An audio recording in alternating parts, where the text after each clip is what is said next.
Bueno, hola, buenos días con todas y todos los que nos van sintonizando a esta una transmisión más de Indymedia Ecuador y de Ecuador Today. Un poco siempre como compartiendo con varias invitadas e invitados. En esta ocasión estamos aquí conversando junto a Katy Machoa. Ella es secretaria general de la Casa de las Culturas y pues dentro de su trayectoria también que muy ligada a la lucha social, luchadora social, defensora también de los derechos de la naturaleza y de las comunidades, también ex dirigente de la CONAIE. Bueno, vamos a estar conversando en esta mañana con ella respecto a la consulta que se viene por el Yasuní, al sí por el Yasuní, sí al Yasuní. Y pues un poco en el marco de esto, las propuestas que se han levantado dentro de este marco desde las artes y las diversidades y lo que ha podido un poco pues instaurarse a través de esto, ¿no? Buenos días, Katy, bienvenida, muchas gracias por estar aquí con nosotras. Por favor, pues puedes presentarte a nuestra audiencia. Bueno, muchas gracias por esta invitación. También un saludo a todas las personas que se suman a esta transmisión y sobre todo a compartir este espacio de diálogo por un tema tan importante y tan sensible como es la cuestión del Yasuní en estas elecciones. Así es, pues bueno, vamos arrancando un poco cómo ha sido esta propuesta desde la campaña por el sí del Yasuní ligada a la Casa de las Culturas, a las artes. ¿Cómo la has visto tú? ¿Cuál ha sido la propuesta que se ha levantado desde ese espacio también? Bueno, efectivamente para nosotros ya como institución es muy importante porque fíjate que hay un debate. Y más que un debate también hay una práctica, y es que a ratos la cultura puede aparecer separada o las culturas pueden aparecer separadas de las artes. Entonces las artes están entendidas como, por decirlo así, las bellas artes, ¿no? Que se dan en un teatro, que se dan en un auditorio, ¿no es cierto? Que es algo que está preparado, ensayado, ¿sí? Y en cambio las culturas, yo por ejemplo soy de la nacionalidad quichua amazónica, entonces a partir de ese entendido, nuestro hacer, arte, no está desligado, no es una cosa que está separada, sino es una cosa más de convivencia que uno vive, que uno no ensaya en el sentido estrictamente profesional, más bien lo vive y lo practica. Entonces, creo que entender estas dos diferencias es importante. Y cuando me invitaron a esta entrevista, yo les decía que esto es muy importante porque la campaña del Yasuní podemos ver estos dos enfoques, cómo dialogan, estos dos enfoques bastante hermanados y dos enfoques que existen por una misma causa. Entonces, y de alguna manera, ¿no? En este debate que les comento, no existe una diferencia entre las culturas y las artes, sino la cultura y el arte está más o menos ahí puesto para defender un espacio común. Y eso es lo que me parecía muy importante. Ahora voy a explicar un poquito más cómo miro, cómo ha sido esto. Primero que nosotros como pueblos y nacionalidades, y bueno, más amazónicos también, bueno, no sé si más, pero de alguna manera diferente, ¿no? Que vivimos, habitamos en la selva, que tenemos este sentido de pertenencia, este sentido de convivencia, ¿no? De sentir. Muchas compañeros, compañeras se han puesto para la campaña, ¿no? Y como digo, desde esta identidad, ¿no? Si se quiere, más cultural y territorial, ¿no? Pero aquí, no, desde la Casa de las Culturas se hizo un llamado para ya, digamos, las personas que tienen una profesión en torno a esto. Y ahí vemos como ya una cuestión más profesional de ensayo, y que también no tiene que necesariamente ser una cultura como tal, sino que es esta práctica o este profesionalismo en el arte, que puede ser el teatro, la música, ¿no? La danza, se acerca, ¿no? Y se aproxima con una cultura que en este caso yo concluyo como una cultura para la vida, y concretamente hablando del Yasuní, por una cultura por la defensa de la naturaleza, y además, o sea, también una parte de lo que hace lucha en términos constitucionales. Nosotros, como Ecuador, tenemos los derechos de la naturaleza, y uno puede decir, bueno, ¿y qué es? Y está. Pero yo miro que esta campaña del Yasuní te permite hacer una práctica de aquello, de entender cómo estos preceptos constitucionales que están ahí finalmente se aterrizan y se hacen carne. Y entonces tenemos, ¿no? una gama de culturas y de expresiones artísticas que están por la defensa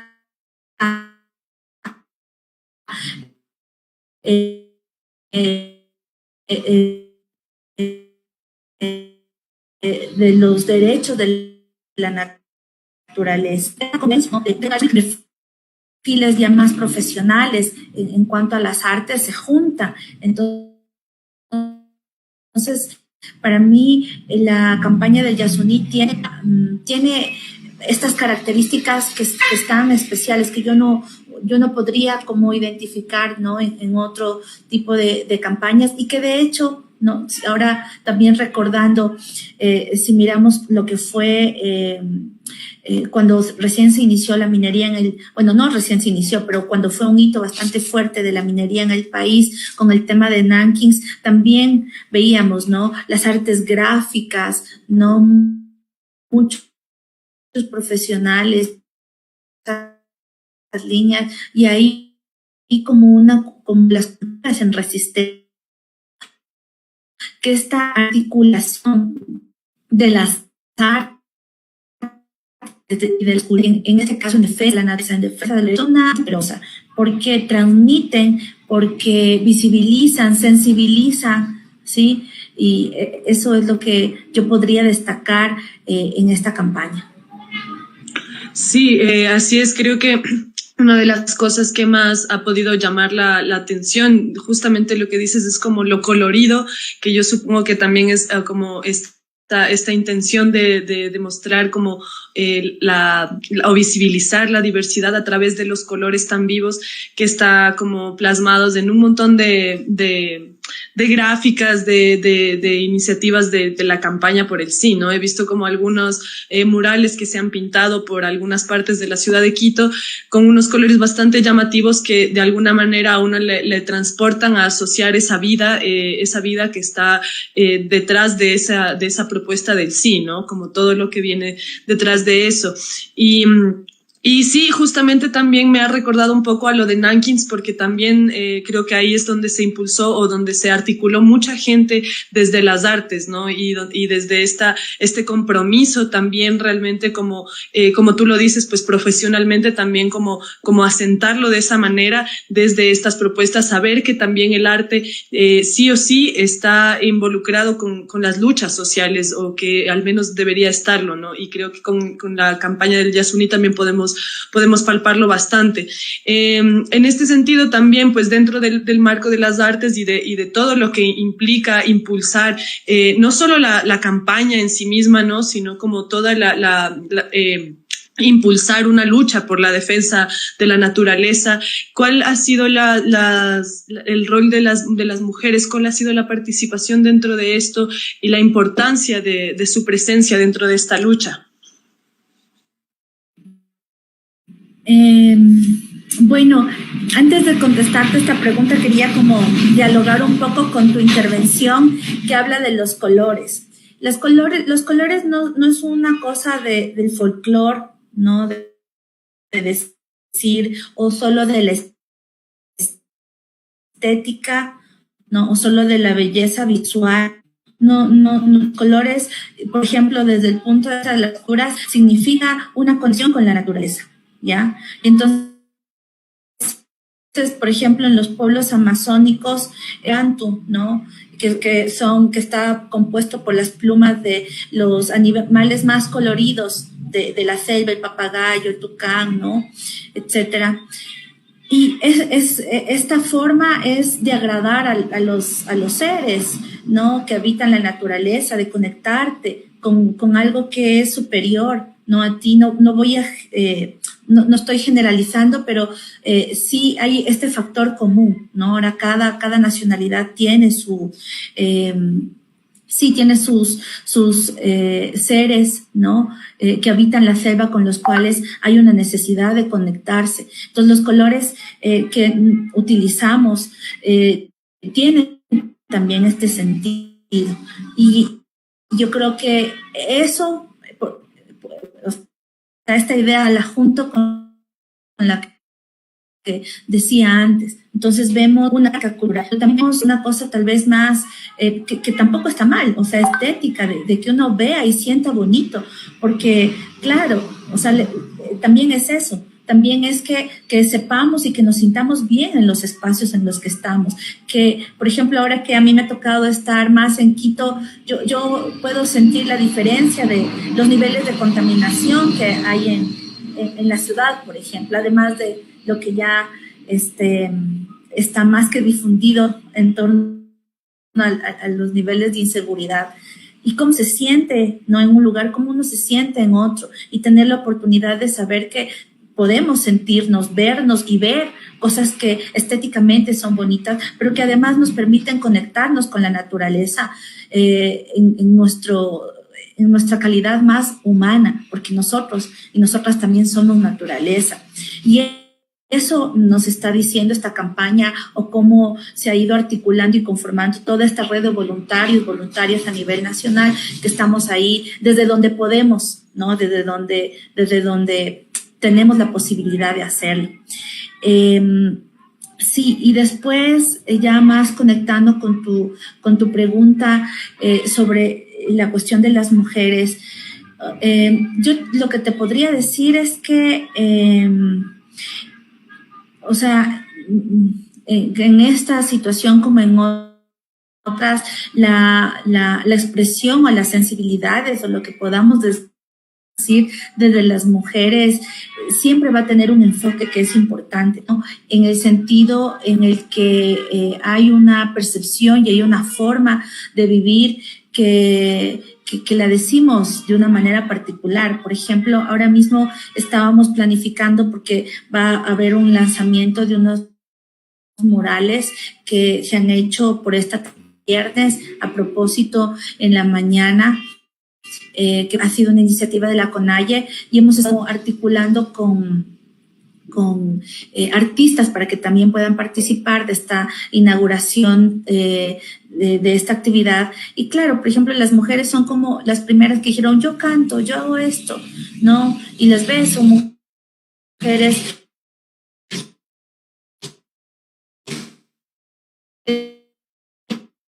tienen sus hijos, ¿no? Si se quiere, con más integral, con una accesibilidad diferente, diría yo, particular. Pero ahora mismo yo puedo decir también que estamos, hombres y mujeres, absolutamente conscientes y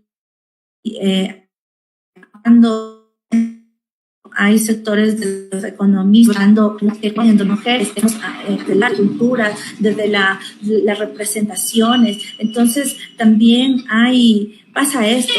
Lo que sí, la particularidad es cuando hay cuestiones más de vocería.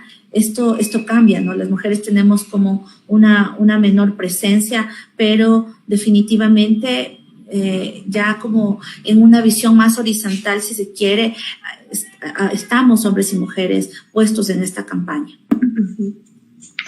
Sí, muchas gracias por compartirnos la respuesta. Bueno, continuando también en esto, como vinculando el espacio donde ahorita estás accionando, digamos, que es la Casa de las Culturas. ¿Cuál ha sido como el rol o cuál es la propuesta desde la Casa de las Culturas para vincular con la lucha por la defensa de los territorios y la lucha anti-extractivista, ¿no? Como además de ser un espacio de encuentro, ¿cuál ha sido este rol o la propuesta que se puede levantar desde ahí?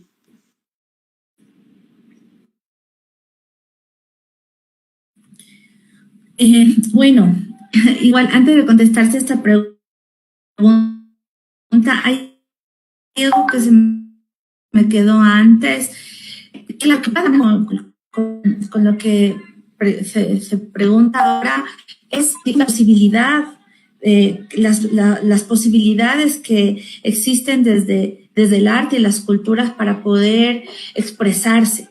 Y yo creo que ahí hay posibilidad, o sea, concretamente yo siento y veo que también es muy limitado, ¿ya? Porque ahora mismo, ya como Casa de la Cultura, digamos, prestamos servicios culturales, ¿no? Para el público en general y por supuesto para artistas, gestores culturales, pero esto está muy limitado y muy limitado, digamos, para justamente propiciar escenarios de expresión. Entonces, básicamente, por poner el ejemplo concreto de la sede nacional, lo que tiene son espacios, son las salas, el ágora, el teatro, ¿no? Lo mejor que podamos. Pero yo ahora estaba recordando que cuando tuve la oportunidad de ir a Finlandia, algo que me pareció increíble es que en la biblioteca pública que tenían, ellos tenían, por ejemplo, cabinas de grabación. Además tenían como plotter y tenían máquinas, bueno, computadoras de diseño gráfico en donde tú podías, utilizar. Todo era público. Y algo que ha pasado ahora es que muchos artistas, claro, nos pedían como ayuda, queremos grabar una canción, queremos hacer esto por el Yasuní, y claro, desde acá como muy limitado. Entonces, yo decía, una canción. Y claro, entonces era en ese momento y la canción de Nankins y las compañeras. Y fíjate que yo ahora no creo que puedes exagerar, pero pasó 1 o 2 años en las que finalmente salió esa canción en ese entonces. Por eso dio eso, fue por no tener un espacio, un estudio básicamente.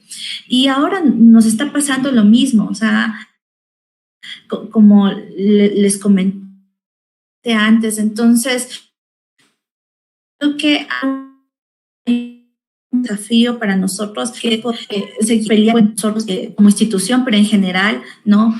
Necesitamos pelear espacios para poder seguir fomentando todas estas expresiones artísticas que están ahí y que no se quedan guardadas, frustradas porque está limitado a las cuestiones económicas. Entonces hay que tener un estudio de grabación, hay que tener un lugar para que la gente pueda diseñar y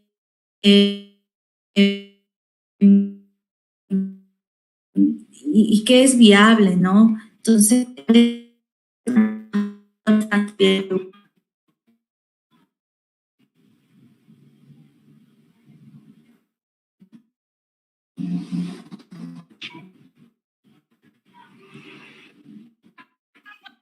ya, creo que justo la última partecita se cortó la señal. ¿Será que nos puedes repetir? Disculpa.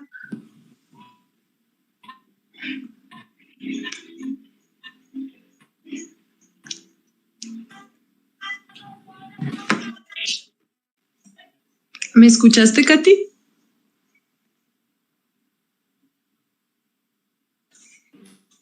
No, ahora te escucho. Si me puedes repetir, por favor. Sí, que no, de hecho, justo que la última parte se cortó la señal, que si nos podrías, por favor, repetir lo que decías. Creo que está como un poco caída la señal.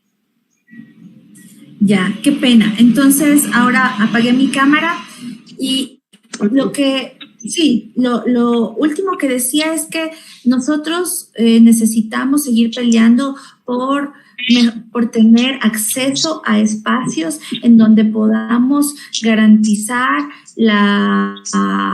el fomento a las expresiones artísticas. Y este ejemplo concreto que decía, no hay una cabina de grabación pública, ¿ya? Y eso no es una locura porque, por supuesto que capaz el ejemplo que estoy poniendo está bastante lejano a nuestra realidad como país, sí, de América, relegado, ¿no? Y te estoy poniendo un parámetro muy alto, que es Finlandia, pero de todas maneras yo creo que no hay otra manera que no sea el hecho de poder contar con espacios concretos en donde podamos tener las personas acceso para poder materializar, ¿no? Todas estas expresiones artísticas y que finalmente son expresiones que en este caso son de lo más humanas en apego a una visión más íntegra, ¿no? Nosotros tenemos como a la cultura del ser humano,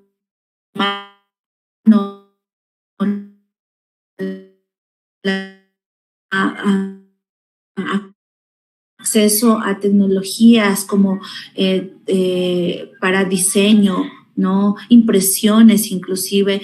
Todo eso es muy importante y ahora, como les comentaba, muchos artistas no tienen estas condiciones y tuvieron el deseo de, lo plantearon, quiero hacer una canción para el Yasuní, quiero hacer esto, pero no tenemos las condiciones para hacerlo.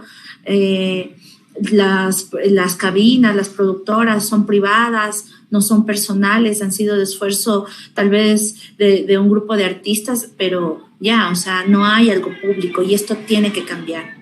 Eso no sé si ahora se pudo escuchar la idea. Sí, bastante mejor. Por ahí parece que estamos teniendo como un poco de problemas en la señal, pero ahora sí se te escuchó ya bastante más claro. Y sí, creo que como que quería enfatizar un poco en lo último que decías, que es necesario tener un acceso público a estos recursos también de creación artística multidisciplinaria, ¿no? Porque justamente como dices, pues está la parte gráfica que implica las impresiones, la parte musical, que implica grabar, masterizar, ese tipo de cosas, ¿no? Y creo que, o al menos, digamos, ya hablando como personalmente, hasta ahora no había visto o no se había visto como tan explícitamente como la importancia de este vínculo material con la Casa de las Culturas como un espacio accesible a estas propuestas, ¿no? Sobre todo como eso, justamente lo que tú decías, como estas propuestas, estas muestras que son lo más humanas, ¿no? Que están justamente por la defensa de la vida misma y claro que importante justamente recalcar y también visibilizar la necesidad de que la Casa de las Culturas esté de muchas maneras adecuada, óptimamente adecuada para que en estas instancias pueda abrir sus puertas, que de por sí, pues entiendo ya lo hace, pero que podamos contar con esto como una aliada también, que de por sí es una aliada, pero que pueda tener también más fuerzas para retroalimentar las fuerzas desde los actantes, luchadoras sociales, como en esta parte que vendría a ser como lo más técnico, ¿no? Que siempre pues hay que reconocer desde las luchadoras y luchadores sociales los recursos técnicos muchas veces nos faltan porque implica dinero, implica un montón de recursos, ¿no? Entonces, Qué bueno que esté siendo así. Mi pregunta también en ese sentido, como para ir un poco por ahí mismo, es, y digamos como en las distintas áreas de la Casa de la Cultura, ¿no hay estos enlaces como un poco recursivamente hablando, ¿no? Por ejemplo, para las grabaciones en las cabinas de radio, no se podría hacer este tipo de cosas, de grabaciones, que obviamente no es una cabina de grabación, pero pero de alguna manera es lo que más se acerca técnicamente, tecnológicamente para una grabación de calidad. Y asimismo, o sea, yo digo la radio, que es lo que primero se me viene a la cabeza, pero me imagino que en las distintas áreas, pues otro tipo de recursos, valga la redundancia, recursivamente hablando, puedan ser accesibles. ¿Cómo es este vínculo con las distintas áreas de la Casa de la Cultura como para acceder a esto así de esa manera recursiva? Justamente todo está muy abierto y lo que decía antes, somos una institución que presta servicios culturales, o sea, lo intentamos hacer de la mejor manera, así es que más bien en ese sentido, decirles a todas las personas que nos escuchan que lo que está ahí es, digamos, tiene un carácter público y por lo tanto tiene que tener un acceso hacia todas las personas que lo necesiten. Ya, ahora, el tema es que, claro, son recursos limitados y que también, como ahora tú me pones lo de la cabina de radio, claro que de pronto también hablando contigo y pensando, porque también estuve como pensando sobre este tema, también pasa o cruza por una cuestión de creatividad. Efectivamente, una cabina de radio no es para hacer una grabación de un tema, pero no te podría decir, no soy técnica de sonido, eso lo debería decir un profesional, pero si podemos reunir características técnicas, puede ser. Entonces, eso, digamos, si surgen propuestas de esas características, tengan la plena, digamos, certeza de que va a haber una apertura para ver eso. Lo que yo también miro es que hay algunos criterios para poder utilizar este tipo de espacios. Estamos trabajando en esto. También de manera personal quisiera decir que si bien me junto a un proceso que ha iniciado, también cruza porque las personas que estamos ahí trabajando nos vayamos dando cuenta de las cosas, ¿no? Entonces, en ese darme cuenta, digo, habría que marcar algunos criterios para que justamente quienes estamos, y ahí también me pongo porque hemos estado de un lado y ahora del otro defendiendo la vida, los territorios, con pocos recursos, con autogestión, que se nos hace todo muy limitado y cuesta arriba, y que estamos ejerciendo derechos, ¿no? Entonces, ¿cómo accedemos? ¿Cómo podríamos hacer? Entonces, creo que desde estas dos visiones habría que seguir impulsando. Lo otro que también también quiero decirlo muy sincera y respetuosamente es cómo falta también unidad en el sector. Yo podría decir que desde las culturas, ya nosotros que nos hemos organizado como pueblos y nacionalidades, de alguna manera estamos ahí, ¿no? Tenemos el AILU, que el AILU, las comunidades, este entendimiento, nuestras relaciones de parentesco, y ahí estamos peleando, levantando, uniéndonos, pero yo percibo que desde ya, por ejemplo, el arte, la cultura, otros sectores, falta tener más nuestras relaciones de parentesco.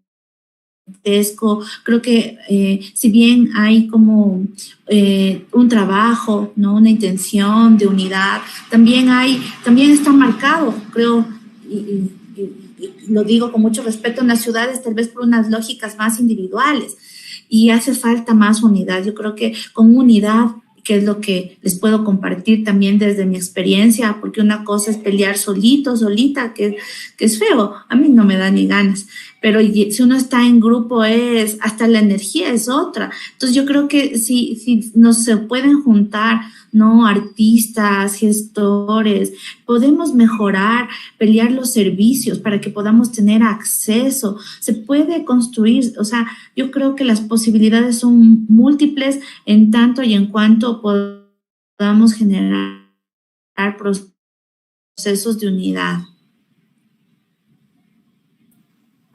Sí, claro, totalmente de acuerdo. Creo que esta unidad justamente que mencionas es vital para la lucha social, ¿no? En cualquiera de sus aristas es es eso, es vital, porque si no realmente una se siente también, puede sentirse como embatada frente a algo tan monstruoso, gigante, pero cuando una realmente voltea a ver y ve que están más ahí al lado, al frente, atrás, así acompañándose y pues resistiendo juntas y juntos, cambia totalmente la energía y se vuelve una motivación más también, y se recobra las fuerzas también, ¿no? Entonces sí, creo que justamente la Casa de las Culturas vendría a ser como un espacio donde pues, se pueda permitir eso, como fortalecer eso, porque sí, es real lo que mencionas de las ciudades, es real, porque a la final las ciudades donde más está como este frenesí del día a día, del consumo, de etcétera, ¿no? De la supervivencia, en donde se individualiza todo mucho más, se pierde un poco, sí, como que se nubla un poco este sentido de comunidad que al fin y al cabo, pues todas y todos tenemos viniendo de acá de los Andes, todas y todas tenemos como adentro, ¿no? Como naturalmente, pero pues se nos ha despojado también en las ciudades de eso, y volver a recuperar eso, acercándose incluso a las luchas también por los territorios, permite también acercarse de nuevo a eso, retomar, recuperar ese sentido de comunidad, especialmente en la lucha social, ¿no? Entonces, bueno, pues obviamente mencionando los Andes, como todos los Andes de la Villa Yala, la Amazonía, la sierra, todo lo que implica pues esta sola unidad, que a la final es donde confluimos también por la defensa de los territorios, ¿no? Que son distintas latitudes, pero que estamos en busca de la defensa de la vida también, ¿no? Pues bueno, un poco para seguir en este tema como del Yasuní, sabemos que también se viene la consulta por el Chocó Andino, que ya es un poco más focalizada, pero bueno, en este marco de las defensas de los territorios y con las elecciones también que se vienen, ¿cuáles son los posibles escenarios, sabiendo también que respecto al Yasuní puntualmente, pues si gana el sí, me parece que hay esta área que está siendo ya explotada, que aunque gane el sí no va a retroceder eso. ¿Cuáles son los escenarios, los posibles escenarios y las necesidades dentro de cada posible escenario para tomar en cuenta posterior a las votaciones, ¿no? Como un poco dentro del organizativamente, sí, bueno, hablando también. Sí, perdón. Bueno, tu pregunta es muy interesante. O sea, básicamente hay dos escenarios, tal cual están planteadas las reglas del juego, ¿no? Es o gana el Yasuní y el Chocó Andino o no. Sí. En el caso de Quito no podría, realmente me he focalizado más en poder mirar la campaña del Yasuní a nivel nacional. No he podido mirar cómo o hacer un análisis de cómo está para lo del Chocó Andino, pero como están relacionadas, yo pienso que no haría mucha diferencia. Realmente preocupada porque el gobierno ha invertido y ha atacado, digo yo, por diferentes frentes. O sea, esta campaña, ¿no? Y la campaña que ha hecho el gobierno no está desligada de los decretos que ha emitido el gobierno, ni tampoco está desligada de ya toda esa forma de hacer política de omisiones que ha venido teniendo el gobierno. Entonces, ¿por qué pongo estos tres elementos? Porque todas esas omisiones a la sociedad ecuatoriana nos ha dejado prácticamente en la indefensión. Entonces, nosotros estamos en un estado, bueno, yo también estudié un poco de psicología y podría decir que nos ha dejado un estado de catarsis colectiva. Y creo que de manera individual las personas hemos atravesado así momentos emocionales fuertes y sabemos que puede parecer muy sencillo o no, pero si estamos en esa condición necesitamos ayuda, no podemos hacer las cosas, nos focalizamos en eso, solo miramos lo malo, pensamientos negativos, etcétera. Entonces, nuestra sociedad está así.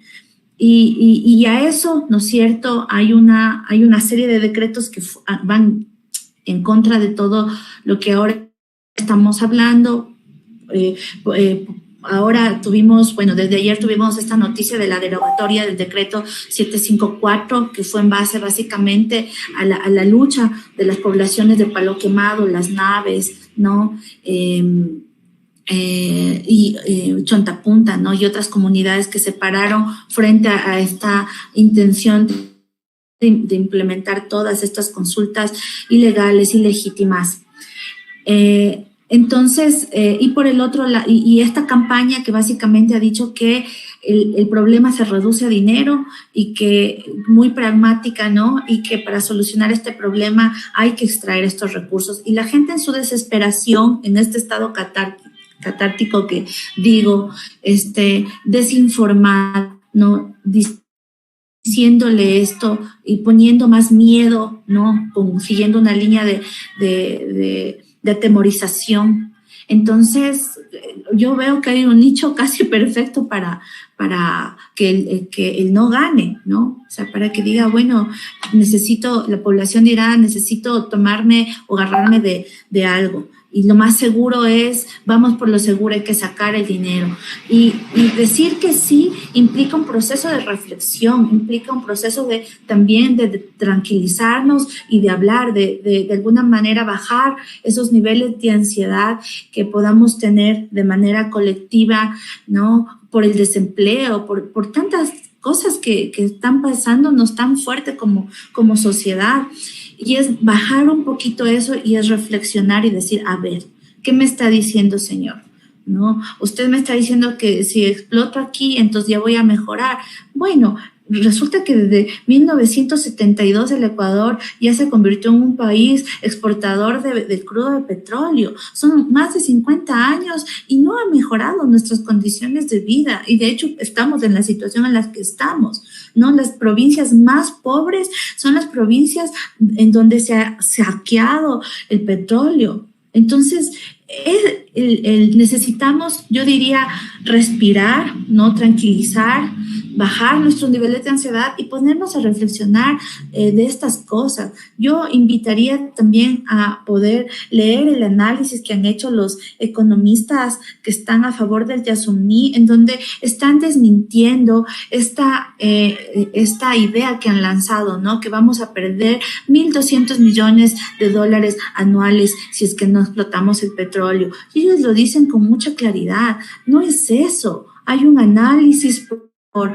barril de petróleo al día y las multiplicaciones nos están diciendo que apenas son 275 millones que estarían en riesgo y que con eso lo único que pagaría el Estado son 9 días laborales. No es más que eso, y además nos están diciendo para poder compensar estos 9 días laborales tenemos otras alternativas que son más justas, que es por ejemplo controlar la evasión fiscal, y los datos de la CEPAL que dicen que por evasión fiscal tienes 7,000 millones de dólares en fuga. Nos están diciendo que si las 500 personas más ricas de este país y que son las más deudoras, que las cuentas las lleva el SRI, si esas personas deudoras pagan la deuda, tendríamos 1.984 millones de dólares, ¿no? Solo hasta el 6 de junio es el dato que nos menciona, y con eso ya tenemos para dejar el petróleo bajo tierra y para resolver otras tantas cosas. Entonces, lo que nosotros mover la política tributaria en el país, que es algo que por lo que nos movilizamos también en el 2019, en octubre del 2019, en junio del 2022, nosotros ya hemos venido planteando, hay que revisar la política tributaria, por Dios, hay que cambiar esa lógica de la política tributaria. Entonces, si nosotros miramos eso, podemos, y además lo otro, ¿por qué? ¿Por qué la gente de Las Naves, por qué la gente de Palo Quemado se separó? ¿Por qué? Porque hay una riqueza,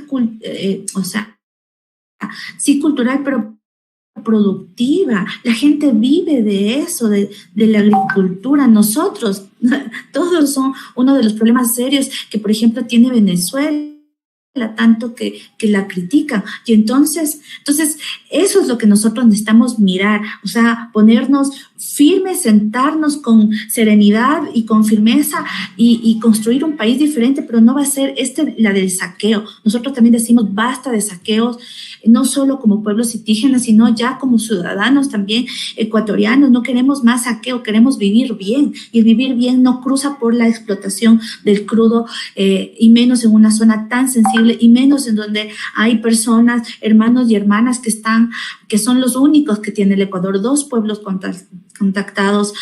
contactados, al menos, de los cuales todos y todas también somos responsables de su cuidado. Entonces, esos son, diría yo, los puntos centrales que debemos ponernos a pensar, y por lo cual estamos, ¿no es cierto?, haciendo todos los esfuerzos, explicando de uno a uno a la gente, ¿no?, esto que acabo de mencionar, para que podamos revertir, si se quiere, de alguna manera, toda esta propaganda masiva de desinformación que está ejecutando este gobierno.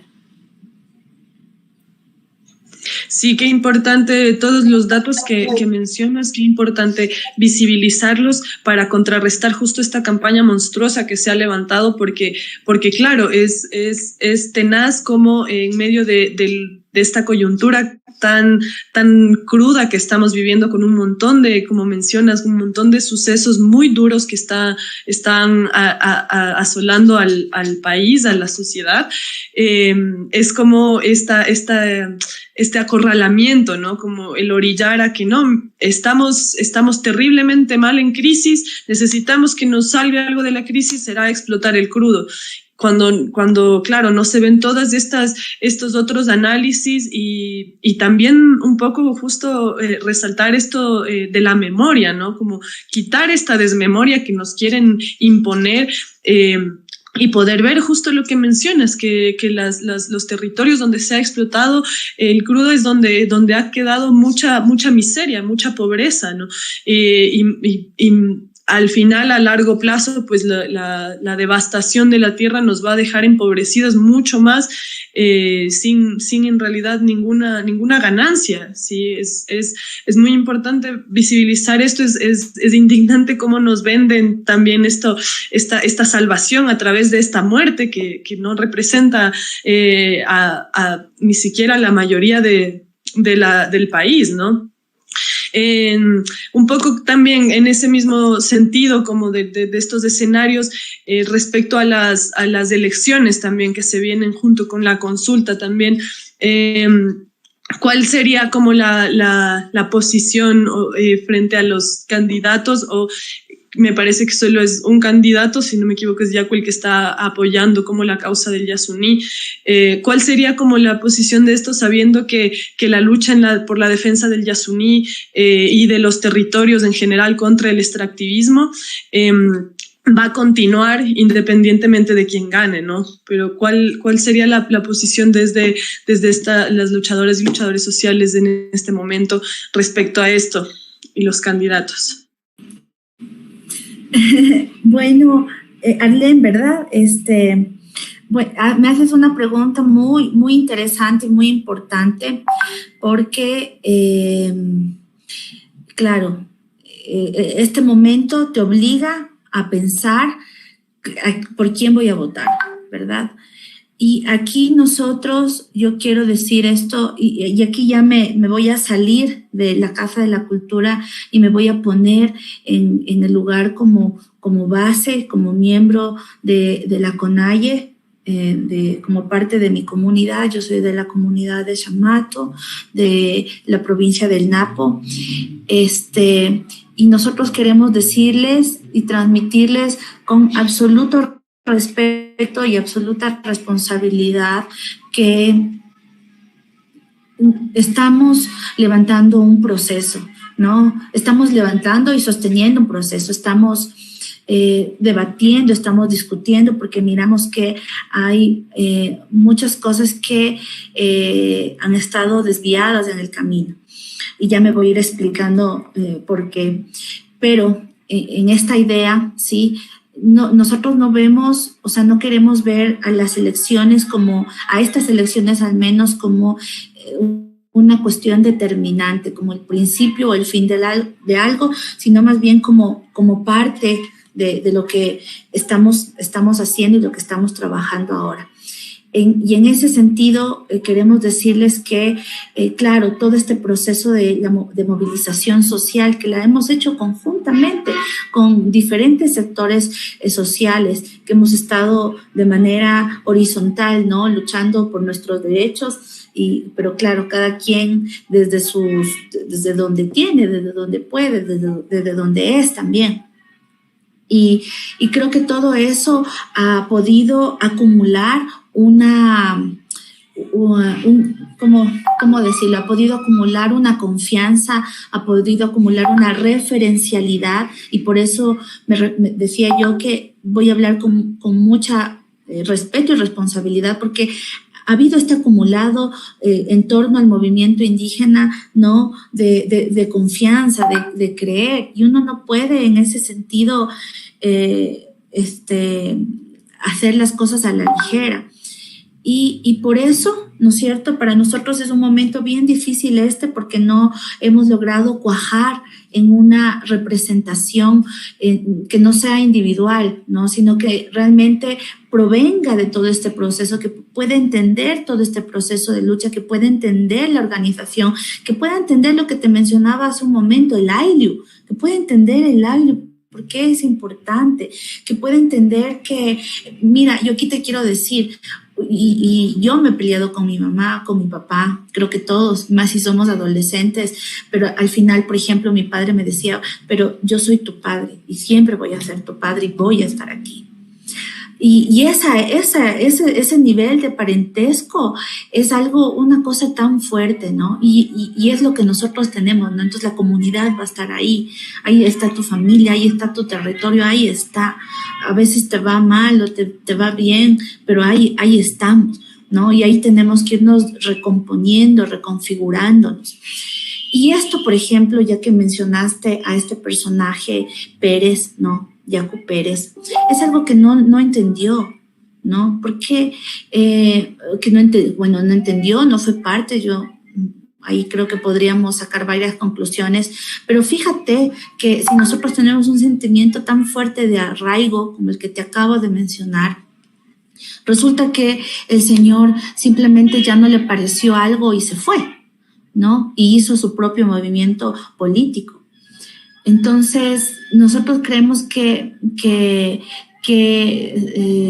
sí, o sea, que esa no es la apuesta a la que queremos hacer, que realmente hay muchas cosas que están mal, que están equivocadas, que tienen que ser cambiadas al interno de lo que ha sido una creación nuestra, ¿no? Yo no estuve cuando fundaron Pachacuti, era muy niña, pero esa es un poco la herencia. Entonces, como hijos, hijas que ahora debemos retomar esos espacios para poder conducirlos como estaban pensados también en un inicio, como espacios de cambio, de transformación social, no de acomodo, no de corrupción, no de plataforma política, no de figurismo, no de caudillismo. No, para eso no es el movimiento, para eso no son las organizaciones. Entonces pasa esto, nos pasa eso. Entonces nosotros no tenemos un candidato, pero sí esperamos y confiamos que en esta línea de pensamiento y de acción podamos presentar un candidato para el 2025, y que ahora sí, nosotros decimos que ninguno nos representa, pero fíjate que esta es una posición que pertenece, que es más orgánica, que se está sosteniendo desde la CONAIE, pero ya en esta otra instancia, o en este otro nivel de Pachacuti, hemos tenido varias tensiones, y en esas tensiones pues no importa esto, ¿no? O sea, más bien ha habido varias líneas, ¿no? Una de ellas, la más visible, que está a cargo de la coordinación todavía perennizada de Pachacuti, a cargo de Marlon Sanz y Cecilia Velázquez, están apoyando una línea con Pérez, ¿no? Están haciendo campaña política, de hecho, con Pérez, cuando definitivamente nosotros miramos eso con mucho desconcierto. No es ese el camino que debería ser. Y después, mira, yo te voy a pasar, pero esto es importante que lo sepan. O sea, el discurso de Pérez ha cambiado. No es que ha dicho, bueno, se ha pronunciado sí a favor del Yasuní, porque me parece que sería lo mínimo, pero también ha cambiado su discurso en torno a la minería. Él ha tenido un discurso más de acercamiento y de que si es posible la minería de tales o de cuales maneras, lo ha dicho públicamente también. Eso nos ha preocupado muchísimo, sobre todo para los territorios que están siendo afectados por la cuestión minera y que ahora mismo quiso meterse por la ventana con ese decreto, y por la ventana y por la fuerza.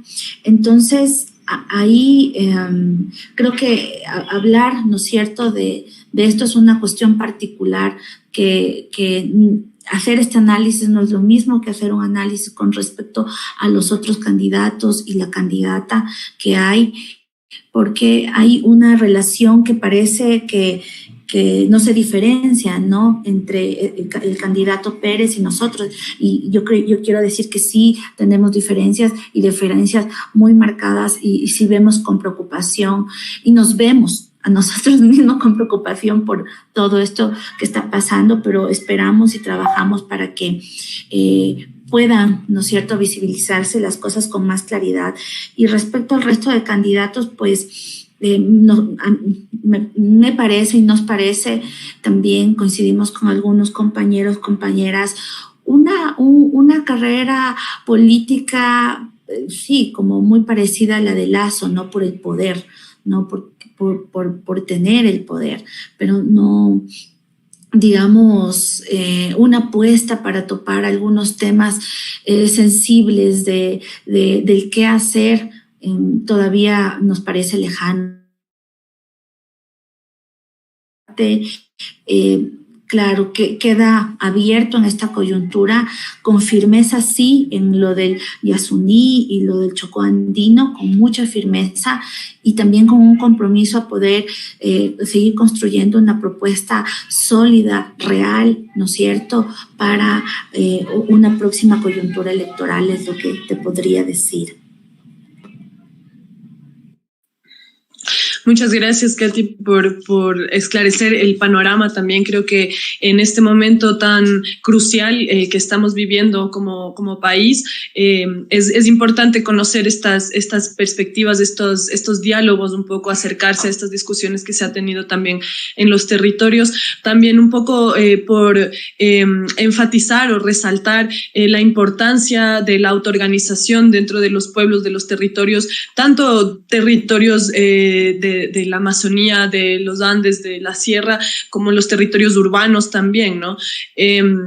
Porque al final, pues justamente dentro de todo este escenario tan confuso, tan sin sabor, podríamos decir, que estamos pasando, que se vengan unas elecciones es bien peculiar, justamente porque nos pone como si hubiera una respuesta realmente por ese camino, ¿no? Entonces, creo o resaltaría un poco desde mi lugar también, hablando, ¿no?, con lo que nos comentas, que lo importante es justamente fortalecer, como digo, la autoorganización de los pueblos, apuntando hacia una autodeterminación de los pueblos también, ¿no?, de los pueblos, las comunidades, los territorios, de tal manera que no pueda haber como la posibilidad, o no pueda haber cabida que cualquier mandatario pues venga luego como a traicionarnos, como se podría decir, ¿no? Entonces sí como que podamos realmente fortalecer las bases, y apuntando a eso, como a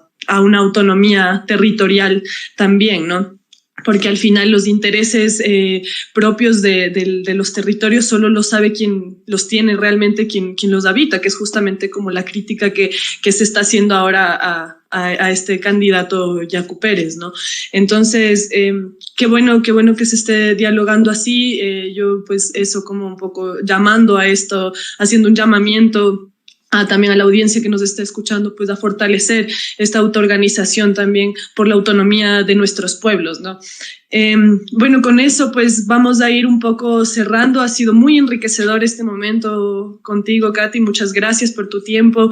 Qué pena que la señal se nos haya ahí un poco fallado, saboteado un poquito, pero pues se logró, que realmente muy interesante el diálogo. No sé si tienes unas últimas palabras para compartirnos. Sí, también mi agradecimiento a ustedes en el sentido en el que, claro, este tipo de diálogos solo se pueden dar si hay sectores de la comunicación, para mí comunitaria, porque no están, o sea, no son públicas, no son privadas, ¿no es cierto? Entonces, ¿qué somos? Yo diría eso, comunitarias. Podemos reflexionar y darnos ese espacio y podamos crecer, ¿no? Crecer en el entendimiento, porque fíjate que a veces uno quiere acortar los tiempos o las cosas y en realidad uno no puede. Yo puedo decir en lo que he podido recorrer es que si uno ya te entiendes con alguien o con alguienes, todo va a salir con más fuerza, con más claridad.